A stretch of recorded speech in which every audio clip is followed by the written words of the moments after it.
Hi, this is April. And this is Missy. And this is SheelaNaGig.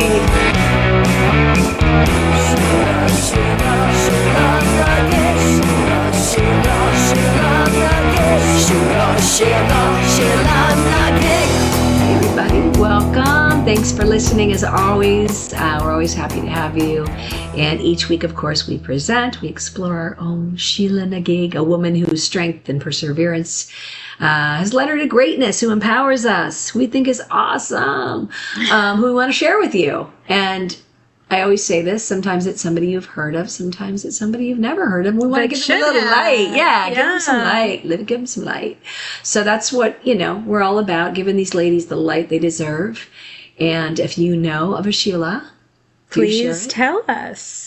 We want to know. We want to know for sure.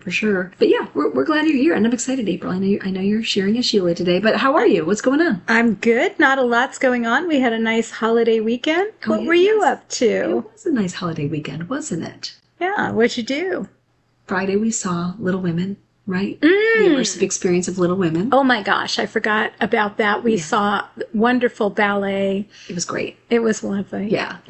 Heritage Museum. You should definitely check that out too. We played a really cool gig on Sunday, and I play in a traditional Irish band called Paddy's Pig. We've been together for 26 years, which is crazy. And I've heard Paddy's Pig, and if you ever really want to have a great time, go see this band. They're great musicians. They're great guys. We have a great time. Missy is part of the band, and she's the singer, and she's amazing. Yeah, well, it's a boys' club. I think I've said this before. It's a boys' club, and I'm a woman who does not play fiddle, although I wish I did. In an Irish band, I sing, and sometimes I play drums. But anyway, I got this text, and this is many, many years ago, we played a birthday party for this little boy named Henry. We played his 3rd and 4th birthday party.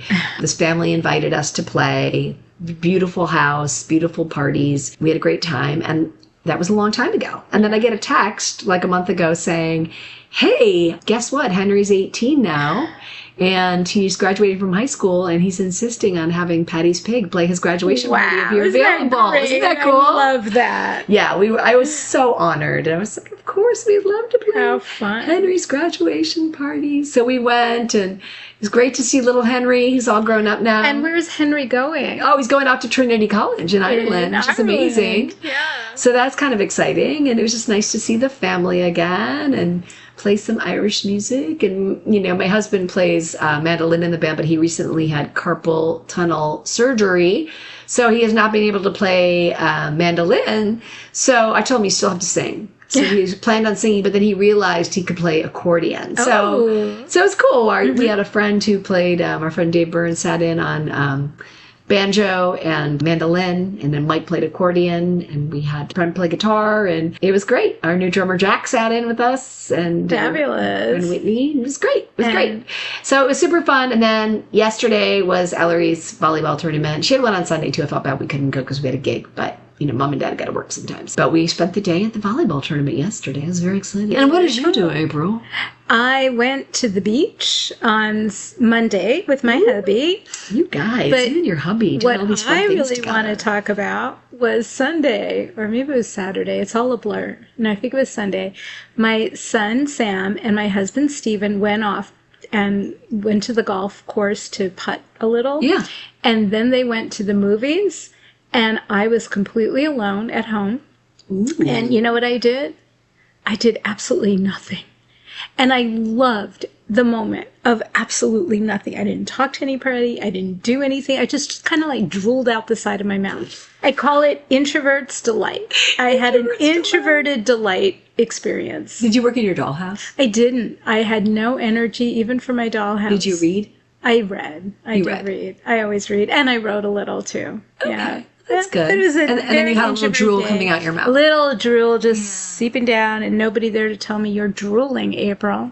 Wow. So it was, that's lovely. It was very liberating. That is, very unlike most of my days. I don't do a lot of that, April. I would like to, but I don't. Oh, and on Saturday, how could I forget? We had the Clips and Cocktails party. Oh yes, you had Clips and Cocktails. I told you about that. Yeah, we had the whole volleyball team over and the parents, and the girls now do this thing in volleyball where they clip each other with clothespins, and they decorate the clothespins, and then they all covert and put them on each other when person's turned around, and they wear these big cowboy hats too, and they cover them in clothespins. So yeah, it was arts and crafts central over here on Saturday. Cocktails and clips, man. The parents were drinking cocktails, and the kids were all, well, the parents were too. We were all making clips. It was, yeah. So the way you go from clips and cocktails to drooling out of your mouth on an introvert's day is you let your kids grow up. That is true. My daughter's still 12. Yeah. You've got some time. Yeah, it's true. Anyway, we digress. Okay, so April. Yes. Who is your Sheela today? Bring it. My Sheela is a little interesting. You know how we usually fall in love with our Sheelas? Yes. Well, Elizabeth Blackwell, who happens to be the very first American woman to receive a medical degree. Okay. And she's my Sheela. Definitely deserves to hear the light of day and to be spoken about. But I can't say that I fell in love with her. She's a very quirky, maybe a little eccentric woman. Okay. With an interesting little edgy personality. Okay. And so there are parts getting shit done. She's getting shit done. She's getting shit done. Yeah. But there's a lot about her that maybe you just don't love. Okay. And it was really fun. Okay. To write about and investigate a Sheela that I wasn't just falling madly in love with. I admire her. Okay. And I admire what she achieved. I think it's important for us. I mean, we should know who was the first American woman to become a certified medical doctor in our country. And most people don't know. It's Elizabeth Blackwell. Elizabeth Blackwell. Yeah. Okay, there it is. Awesome. But she was the third of 9 children born to Hannah Lane and Samuel Blackwell in Bristol, England. And she was born on February 3rd, 1821. Okay. And her parents, Hannah and Samuel, were both Quakers, and they were anti-slavery activists, and Blackwell ran a sugar refinery. And family dinners tended to surface... What did they serve at the family dinners? I'm dying to know. It's not what they served, it's what they talked about. Oh, okay. Over family dinners, they always discussed social issues, and they were dedicated to issues like women's rights, the abolition of slavery, and child labor. And their attitudes towards child rearing were considered very liberal. This was an era of spare the rod, spoil the child, which meant beat the shit out of your kid. Yeah. And the Blackwells didn't do that. They didn't beat their kids when they misbehaved. What they did was they kept a little black book and recorded kids' transgressions. And if they racked up too many transgressions, then they were banished from dinner. They had to go to another room and skip supper. Wow. And so it was a very revolutionary idea for child rearing and child discipline. And Samuel Blackwell really influenced all of his children. He had very strong beliefs around religious and academic training. And for one thing, at an era when it was believed that a woman's place was in the home, he really felt that his daughters should fully develop their talents and gifts, and they should be widely educated. And so Elizabeth Blackwell had both a governess and private tutors to develop her intellect and her socially minded understanding of issues. But she was also said to be kind of sequestered and lonely. The only engagement she really had was with the Blackwell family, who was an unusual family, very progressive, very intellectual. And her tutors. Yes. In 1832, the family moved from England to Cincinnati, Ohio, in America, because Samuel Blackwell wanted to work on abolishing slavery, and he was also losing money. He was going through a financially unstable time, and I think he thought he was going to be able to earn a living better in the States. But when Elizabeth was just 11 years old, her father died, and basically he left the family penniless. Oh. So the Blackwell family situation was so dire that sisters Anna, Marion, and Elizabeth, the 3 of them, started a school called the Cincinnati English and French Academy for Young Ladies. And it did enable those 3 sisters to get an income. I'm not really sure, since they were the oldest of siblings, how the rest of the family was making ends meet. But Elizabeth got herself into a little bit of trouble. In 1838, first she became an Episcopalian, which was fine, and she became an active member of the St. Paul Episcopalian Church, until Elizabeth met William Henry Channing, who was a charismatic Unitarian minister, and he introduced her to the ideas of transcendentalism, and Elizabeth started to attend the Unitarian Church. Unfortunately, there was a conservative backlash from the Cincinnati community after Elizabeth began attending this church, and the school started losing students left and right, and they were forced to abandon the school entirely by 1842 due to Elizabeth's involvement with the Unitarian Church and its liberal and unconventional thought. Wow. So she started out Episcopalian and then became Unitarian. Yep. And that was very controversial, I'm sure, very threatening to Christians. Very threatening. Yeah. And so the school just completely failed. Oh, man. And so Elizabeth... And how old was she, like, when they started the school? Is there any indication? I mean, I'm assuming, like, young. Later teen, early 20s kind of thing? Late teens, early 20s. Okay. They were very educated, and they were resourceful. Resourceful, indeed, because, how can I make money? Well, this is how, I speak French. I know how to be a young lady. Yes, absolutely.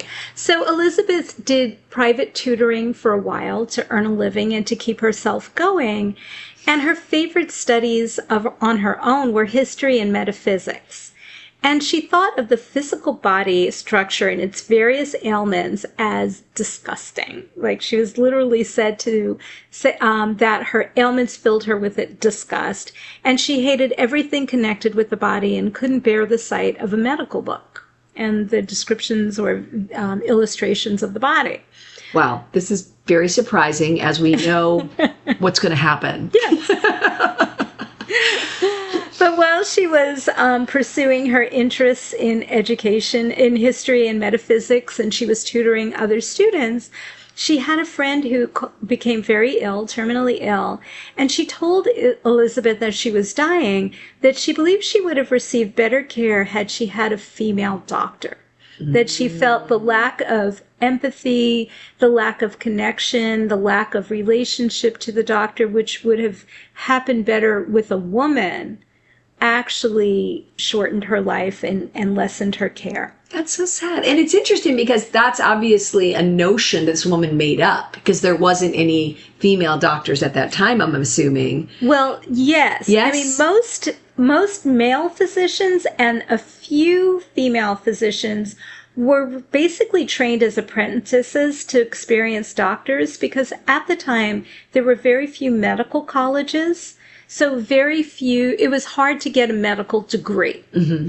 And there were a few female apprentices and many more male apprentice doctors, but they were mostly unlicensed. Okay. And when Elizabeth heard her friend say what she did, she decided that she was, right then and there, she was going to pursue a medical degree, despite her aversion to the physical body and its ailments were disgusting. She decided that she was going to become a doctor, and she wanted to attend medical school. Wow. That's a turnaround. Yep. And she consulted with several physicians who were family friends to figure out how to go about doing this. And they told her that she had a very fine idea, but her goal was basically impossible. It was way too expensive, and such education was not available to women. And Elizabeth, I mean, one of the things that I really enjoyed about this Sheela is she was undaunted. If you threw roadblocks in her path, she was determined to step over them. So she reasoned that if the idea was a good one, there was somehow a way to get through it and make it happen. Mm-hmm. So she began by convincing two physician friends to let her read medical books for a year, and that kind of primed her for applying to medical schools throughout New York and Philadelphia. And she was said to have applied for more than 12 schools in the Northeast states. And to gain insight into her character, one professor suggested that she disguise herself as a male in order to gain admission into the school. Not surprising. And I quote, "It was to my mind a moral crusade. It must be pursued in the light of day and with public sanction in order to accomplish its end.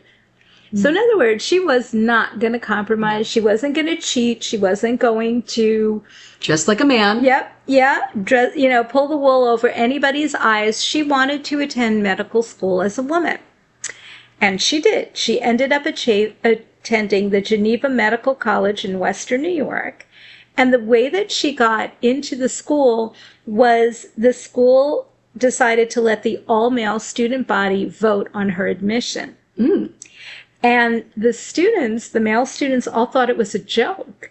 And so they voted yes, thinking it was a prank. And that's how she gained admission to Geneva Medical College.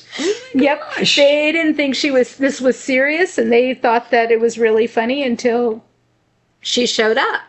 What? So, of course, Elizabeth, they thought it was a prank. They literally thought it was a prank, and that's how she got into medical school. Wow. Well, it was a good prank. A good prank, you know, for her. Worked out. So, of course, she faced a lot of discrimination in colleges. In college, professors forced her to sit separately, not with the men, in lecture halls, and they often excluded her from labs. What? And she was shunned by the local townspeople who heard that this hussy was attending medical school. A hussy attending. It's hard to picture a hussy attending medical school. They labeled her a bad woman for defying her gender role. Oh my God. So Elizabeth's inaugural thesis on typhoid fever was published in 1849 in the Buffalo Medical Journal and Monthly Review. And shortly after that, she graduated, and those publications were the very first medical articles that were ever published by a female student in the United States. Wow. And the medical community considered her perspective in what she wrote as being very feminine because the articles talked about the strong sense of empathy and sensitivity for human suffering as an important part of being a medical doctor. So it really harkened back to what motivated her to pursue medicine in the first place. Right. Now, she eventually earned the respect of her professors and her classmates because she graduated at the top of her class in 1849. Great. And she became the very first woman to receive an MD degree from an American medical school. Wow. The local press actually reported her graduation very favorably.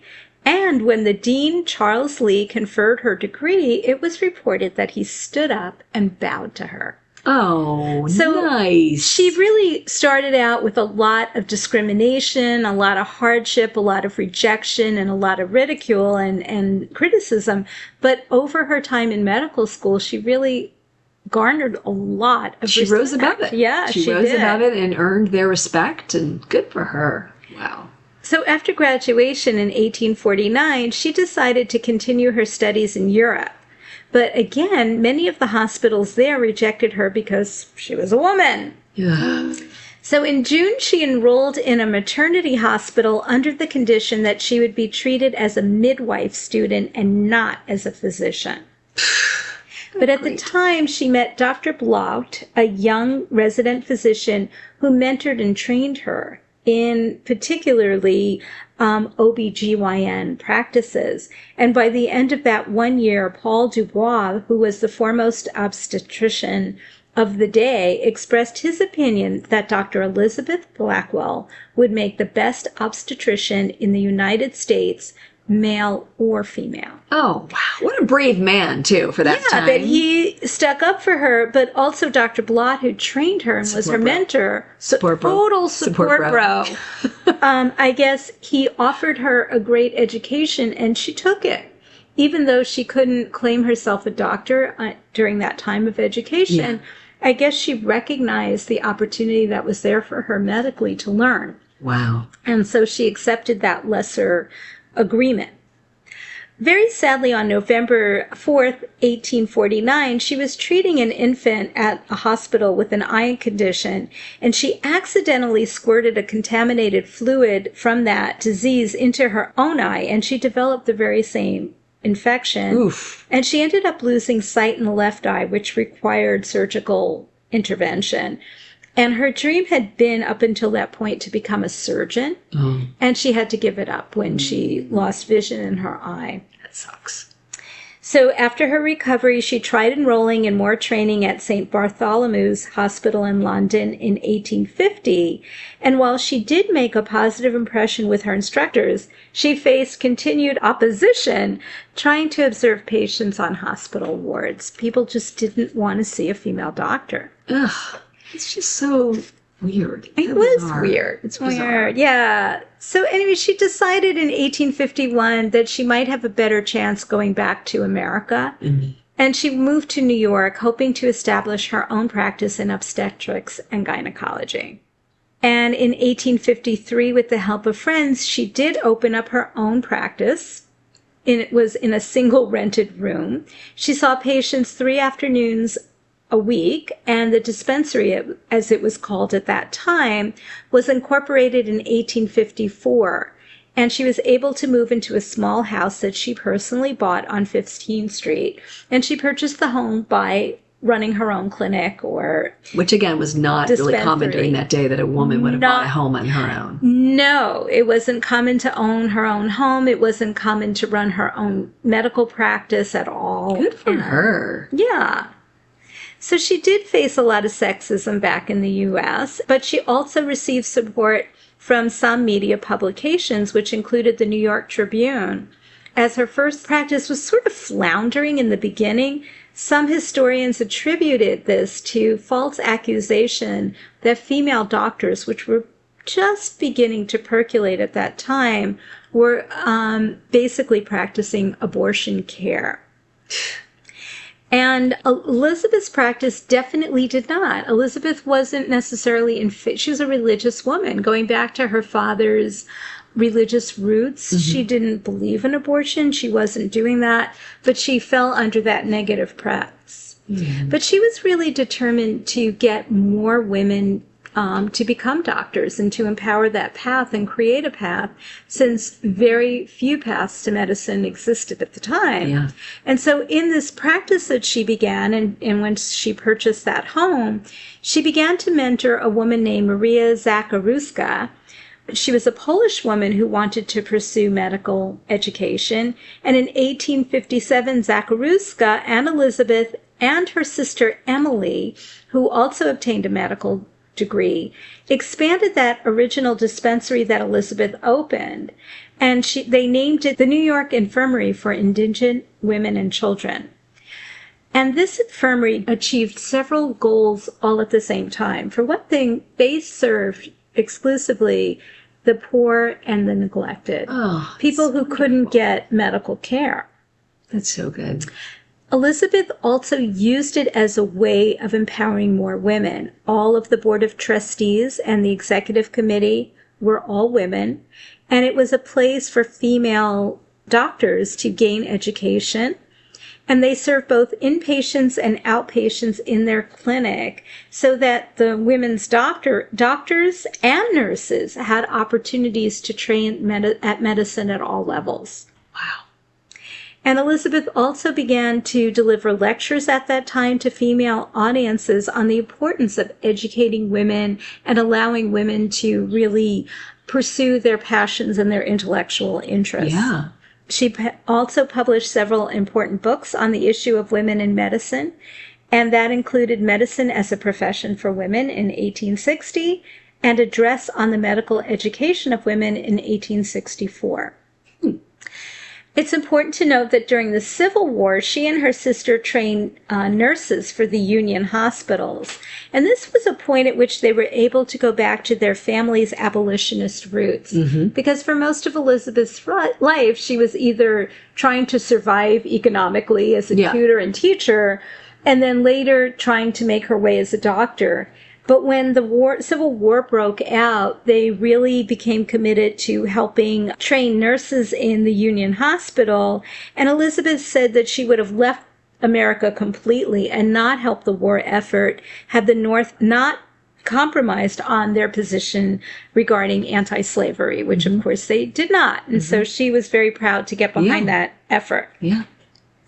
In 1868, Elizabeth formally established a medical college for women within her own infirmary. Oh, cool. And so she really lived a life of wanting to elevate and make available a lot more female doctors.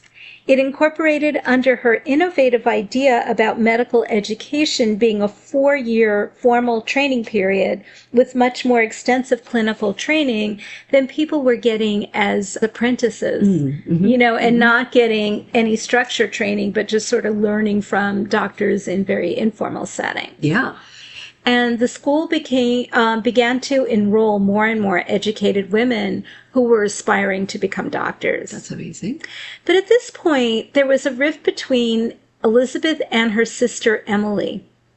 Both were considered headstrong women, and there was a conflict over the management of the infirmary and the medical college. And somehow, even though Elizabeth started the infirmary and started the college, Emily pretty much took it over, and Elizabeth left for Great Britain to try to establish medical education for women there. She just sort of gave up and said, okay, you take this, you take this.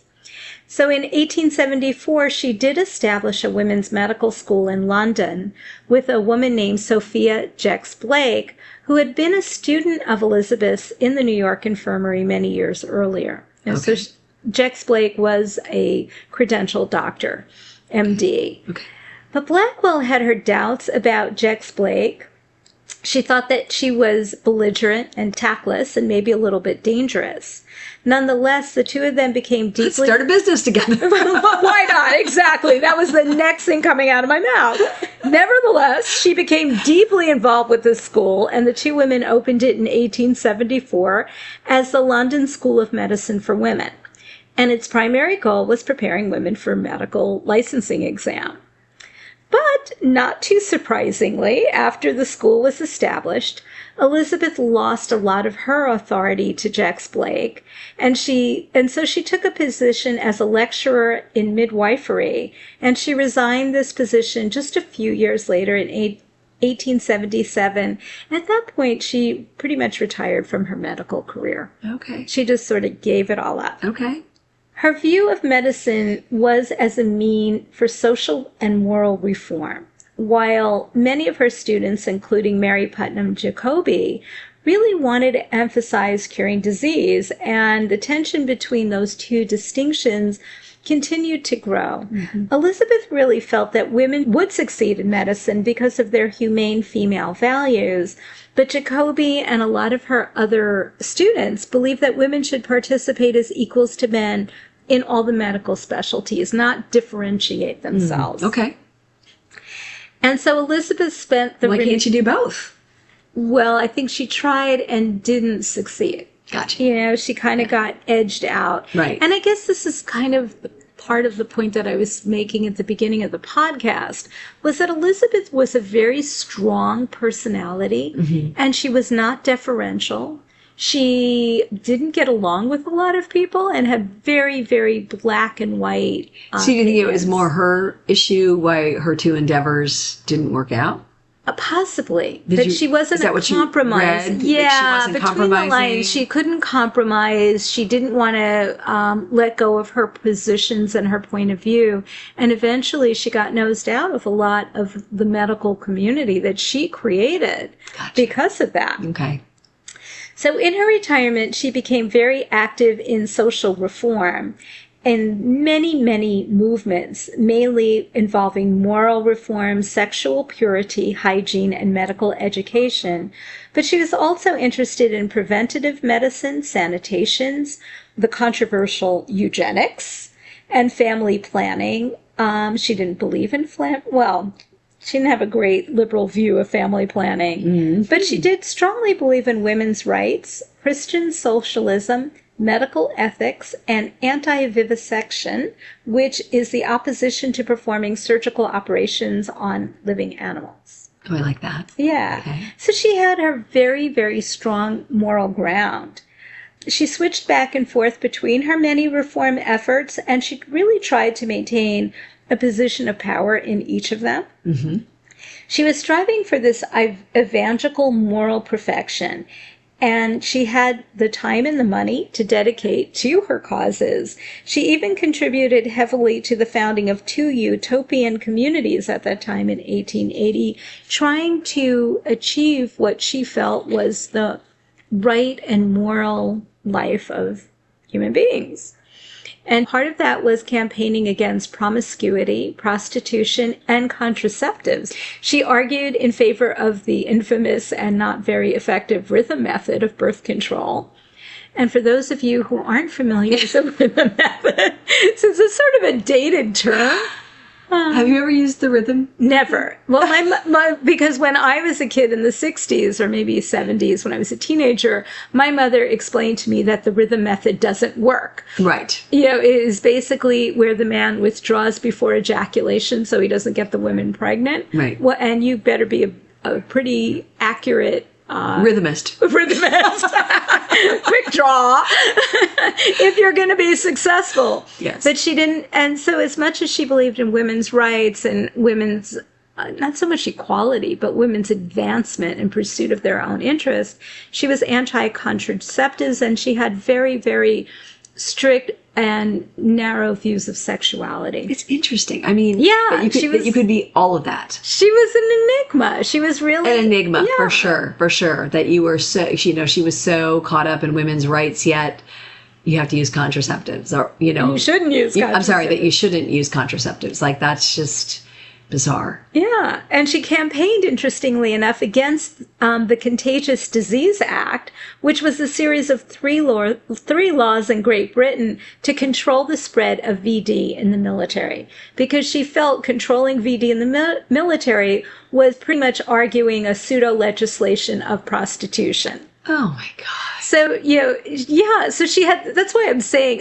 you want to love your Sheelas, and we mostly fall in love with them, but she had some very rigid ideas that made her a little less lovable for me. Very rigid, slightly wackadoodle ideas. Oh, yeah. She was conservative in many ways, but again, she believed that women did have sexual libidos that were equal to men. You think? She did. She did. She came. You think they really did back then? I don't know. Well, maybe not. But Elizabeth Blackwell did believe that women had sexual libidos equal to men. And therefore, some felt that women should be held responsible for the sexual passion of men, because there was a widespread belief that women didn't have the same sexual drive that men did, and therefore they were responsible for controlling men's behavior. But Elizabeth Blackwell felt that was just ridiculous, that both men and women had equal libidos. Okay, I'm with her. And that both genders had the morality, played a role in sexual morality or in their behavior. Right. That they both should behave. Right. And that they were equally responsible. Okay. She was said to have very strong personality and was often quite harsh and biting in her criticisms of others. Interestingly enough, she was friends with Florence Nightingale. Oh, wow. But after Nightingale returned from the Crimean War, and she wanted Elizabeth to focus on training nurses rather than training female physicians, Elizabeth, and I think rightfully so, disliked this idea. And it created tension with Florence Nightingale. And when Florence Nightingale began to create these very well-read, very well-received publications, Elizabeth came in and spoke very very critically of Florence Nightingale. Okay. So you didn't want to cross her path. No. And she also really went after Sophia Jux-Blake and said, and maybe rightfully so, because Jux-Blake ejected her from her practice, but she was said to be very assertive and found it difficult to play a subordinate role. Mm-hmm, mm-hmm. In 1856, when Elizabeth was establishing the New York, interestingly enough, she never married, but she did adopt a girl, Catherine or Kitty Barry, who at the time was an Irish orphan. Oh, Kitty Barry. Yeah. And her diary suggested that she adopted Kitty out of a combination of loneliness, a feeling of obligation, but also a practical need for some domestic help. She needed... What? Yeah. So like I said... Poor Kitty. Elizabeth was a complex woman. And she adopted her daughter and was brought up as kind of half servant and half daughter. Oh, God. So she did provide... Did Kitty write a book? Well, we'll talk about it. I'm about to share about Kitty. No, it's like Mommy Dearest, right? Well, Sort of. Kitty, she did provide Kitty's education, but she didn't allow her to develop her own interests, and she didn't introduce her daughter to young men and women her own age, much like her own childhood, where she was kind of restricted to her family. Mm-hmm. And Kitty was said to be shy and awkward and self-conscious, and she was partially deaf, and her partial deafness contributed to her lack of self-esteem. Oh, it's so sad. But she traveled with Elizabeth during her transatlantic moves because she kept going between America and Great Britain until they established a final home called Rock House, which was a small house off Exmouth Place in Hastings, Sussex. And that was obviously in England in 1879. And Kitty stayed with Elizabeth throughout Elizabeth's life. Oh. After Elizabeth died, she stayed at Rock House, Kitty did, before moving to Scotland where her mother was buried. And in 1920, Kitty moved in after her mother had died with the Blackwells and took on the Blackwell name. And before Kitty died in 1936, she referred to Elizabeth as her true love and asked that her ashes be buried with Elizabeth's. Wait. Yeah. So her mother was her true love? Yes. That neither woman married. Do you think they became lovers? Is that what you're implying? No, that it was more dedication. Okay. And more like she was the love of her life, not so much sexually or romantically, but that she was the person she felt most aligned to and aligned with. Yeah. Okay. It should be noted that none of the 5 Blackwell sisters ever married, and Elizabeth thought courtship games were foolish. And from a really early age, she valued her independence and was known to openly reject advances by a few of her suitors while she was in med school and throughout her life. Now, there was one slight controversy related to her relationship with one Alfred Sachs. He was a 26-year-old man from Virginia. He was said to be close to both daughter Kitty and Elizabeth herself. And it was widely believed that he was Kitty's suitor, and Kitty was 29 at the time. But Elizabeth and Sachs were so close that Kitty reportedly felt uncomfortable being around the two of them. Elizabeth was 55 years old at that time, and Kitty was reportedly in love with Sachs. Ooh. She was believed to be mildly jealous of her mother at that time, but apparently Elizabeth thought Sachs lived a reckless life and that she was so interested in reforming him. And the majority of her 1878 publication, Counsel to Parents on the Moral Education of Their Children, was based on her conversations with Sachs. And Elizabeth, interestingly enough, stopped corresponding with Sachs soon after the publication of her book. So it would appear that her interest and closeness to Sachs was really a way to get material for her book. Wow. And it's not clear what exactly happened between Kitty and Sachs, but obviously that relationship went nowhere.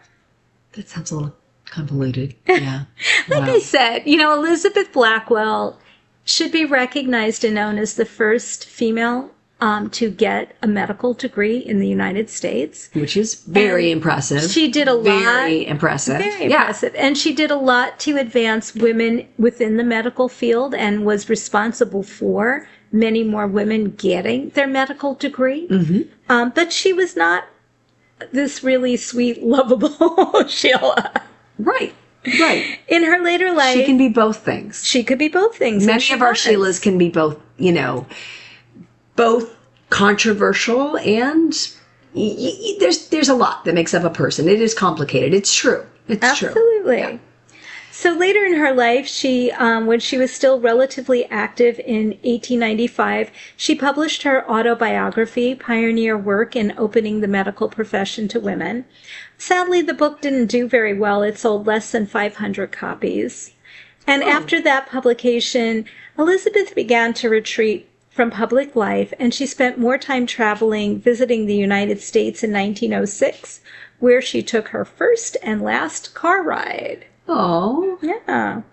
In 1907, while holidaying in Kilmainham, Scotland, Elizabeth fell down a flight of stairs, and she was left almost completely mentally and physically disabled. Oh, God, it's terrible. Yeah, that was awful. That's a rough one. Yeah. Ugh.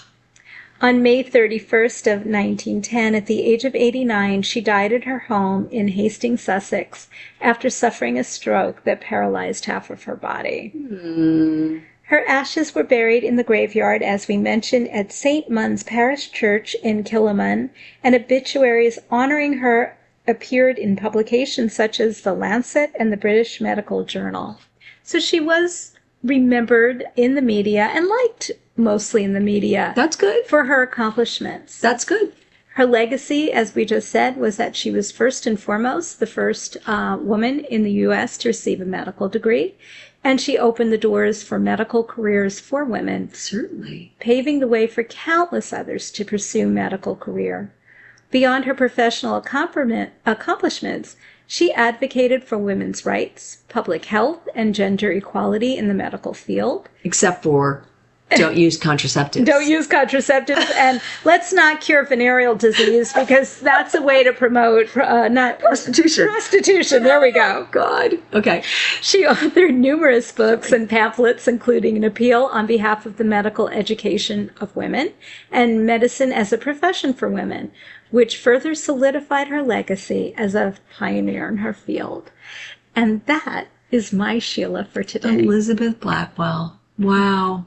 Complicated. It's true.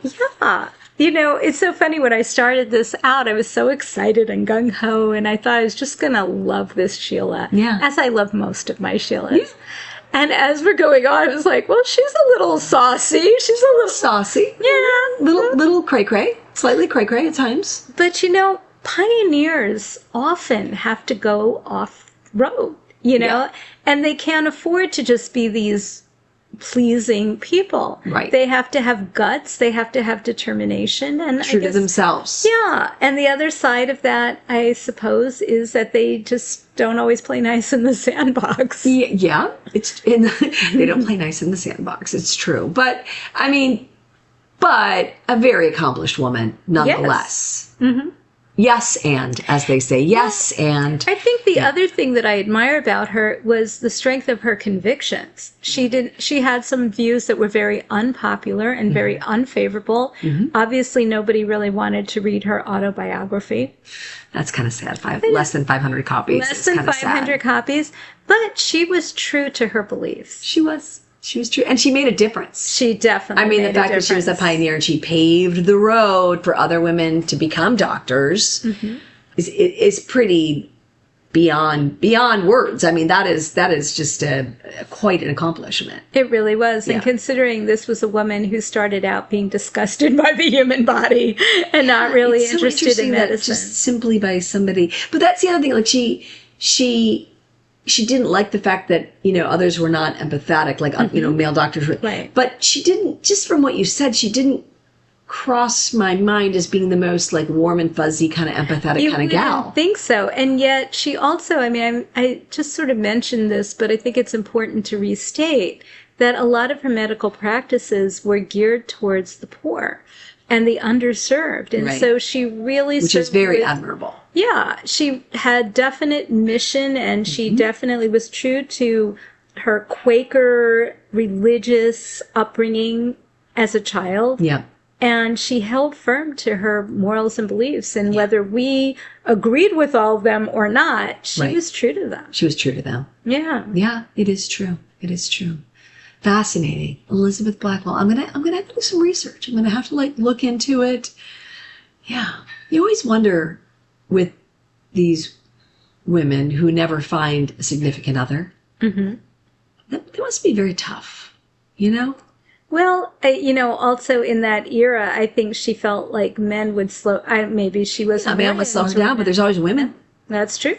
And there was nothing to suggest that she had female lesbian relationships, but that's a possibility. Yeah. None of her sisters married. And that's the other thing. None of them married. But, they were raised to be very independent and to really chart their own course. And so I'm wondering if maybe because of the times. Yeah, and maybe it just wasn't documented too. I just think, I certainly don't think there's any rule or reason that somebody should have a significant other. Mm-hmm. But, and I'm sure there's plenty of people who don't give a fuck if they have that or not, right. And that's fine. They don't need that. But I guess I can't help but to think about it, me personally, mm-hmm. how it is important, to have somebody you can grow old with, to have somebody you can share daily experiences with. To me, and I'm a very independent person, nonetheless. You are, right? But I think people are very different in that. They are. And you're right. What I'm doing is assigning my own feelings about it, and then there's this little pang of sadness for that person. No, there's nothing sad about it. If that's who that person is and they have no desire to have a significant other, then that's okay. The thing that just kind of occurred to me as we're talking about this is she was a single parent by choice. She adopted this young girl and as a servant. As well, it's interesting that she adopted her as a servant, but then in the end she said that she was the love of her life. I'm very confused by that. Well, that's what I was just going to get to. Oh, sorry. I mean, I don't know who reported that she was half child, half servant. That could have been one of her detractors' views of her or judgment of her. That is true. I almost thought that it came from the daughter, but you're saying it didn't. I don't know that it did. The daughter certainly stayed loyal to the entire Blackwell family, stayed loyal to her mother her whole life, and then wanted her ashes buried with her mother's ashes. So that's pretty significant. That is significant. Was she a bad mother? Did she, maybe that was somebody else's take on the relationship. It's hard to know. Hard to know. Right. Just like Mommy Dearest. Right. You just don't know. Which I always think is interesting how some of the kids said that wasn't true at all. Yeah. And then some of them said, oh, no, it was true. Yeah. Perspective? I don't know. Yeah. I don't know. Bias, perspective, sure. All of the above. At that. Very interesting. Yeah. I know what I'll be doing tonight at midnight before I go to bed. Missy's going down the rabbit hole. I'll be doing some scrolling about Elizabeth Blackwell. Well, if any of you have opinions about Elizabeth Blackwell, Rabbit Hole and Blackwell. If any of you have opinions about Elizabeth Blackwell, we'd love to know, or any of our Sheelas. Yes. Give us your comments, your thoughts, ideas, and thank you so much for listening. Bring it. We want to hear everything. We want to hear everything you have to tell us. We really welcome it, and keep listening, please. Yes. All right. Thanks. Until next time. Bye. Bye. Unabashed in your glory.